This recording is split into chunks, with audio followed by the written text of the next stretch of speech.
Hello, everyone, and welcome back to the Finding Yourself podcast, the mini podcast series centered around movies and TV. I'm your host, Sophie, and in today's episode, I will be discussing the true crime documentary series A Murder in West Cork, which is available to watch on Netflix. This true crime series focuses on the mysterious murder of a French national in a town called Skull in West Cork. I want to give my spoiler warning now, as I will be discussing the details of the show in depth. With that said, we can begin. This true crime series is separated out into 3 episodes. The first episode deals with the murder itself, the details, and the history of the victim. The second episode deals with the interrogation and the history of the suspect. The third episode deals with the results and the conclusion of the investigation. Before I get into the content of each episode, I'd like to quickly discuss the pacing issue that I found in this documentary series. The first episode of this series is very hard to get into. I had to sit down on 2 different occasions to try and get through episode 1. And I don't know why, I just felt I couldn't get into it. It wasn't grabbing my attention. It was very dragged on, and I feel like the first episode was trying to cover so much that it wasn't solely focused on one thing, so it was a bit jumbled, in my opinion, and that's why I found it hard to get through. Now, once you come to the end of episode 1, it really starts to grab your attention. So episode 1 has a bit of pacing issues that won't keep you fully invested. Advice I got from a friend that recommended that I watch it was just to power through, because it gets better in the end. And that would be my advice to you as well. If you're interested in watching this documentary, just power through episode 1. It's not boring, it's just not well paced, and it's not well put together in my opinion. But episode 2 and 3 really do get good, and it does get juicy. This documentary does have a few twists and turns in it,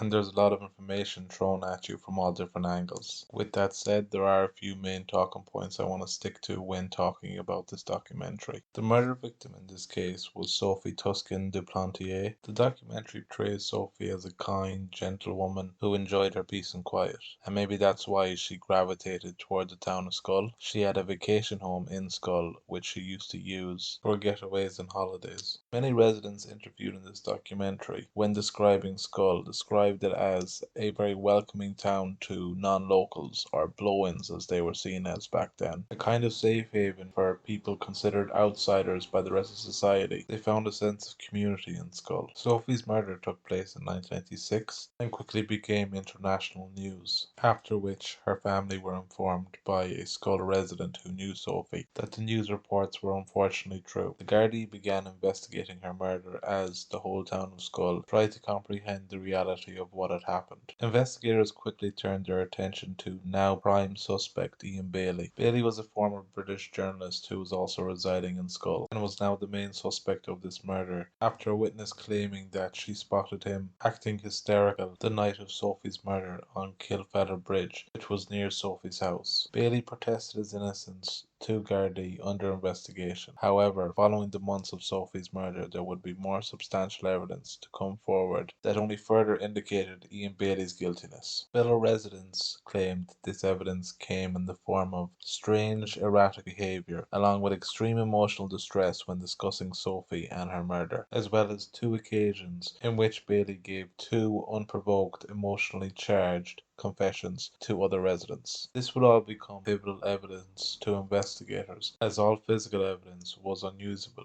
due to what the documentary described as incompetence from Gardaí officers who were responsible for collecting evidence at the crime scene. The lack of physical evidence in this case made Bailey's confessions and erratic behavior all the more important to investigators' efforts. Bailey, when confronted in the documentary about his erratic behavior, denies he ever acted in such a way, and when confronted about his confessions, he tries to write it off as having a dark sense of humor. Ian Bailey goes on to sue over the fact that he was implicated in this murder, and his name has been forever tarnished and will always be associated with the murder of Sophie. Similar to other murder cases, the victim often gets lost in the chaos, and the main spotlight is then shone upon the suspect. But the problem is, cases are often messy and go on for years. Things get drawn out, and suspects find a way to wriggle out of things and make it more about another thing rather than the murder. This happened in this case. Ian Bailey sued over the tarnishing of his name being identified with this case. This in turn threw up a roadblock in the investigation and took people's focus away from the murder. I just found it sad for her family, who obviously just wanted some justice for her murder, and they weren't going to get it. I'd like to move on to my impressions as this documentary as a whole. Overall, I thought it was very biased towards Ian Bailey as a murderer, and I realised he was the prime suspect in the murder case. But they really used all their resources to make Ian Bailey as unlikable on camera as he could be. From my viewing of it, he came across as unlikable, arrogant, having a superiority complex with the Gardaí, having a very big notion of himself and being very full of himself. Our image of events and perception of events are always going to be affected by the tone the storyteller decides to take. And in A Murder in West Cork,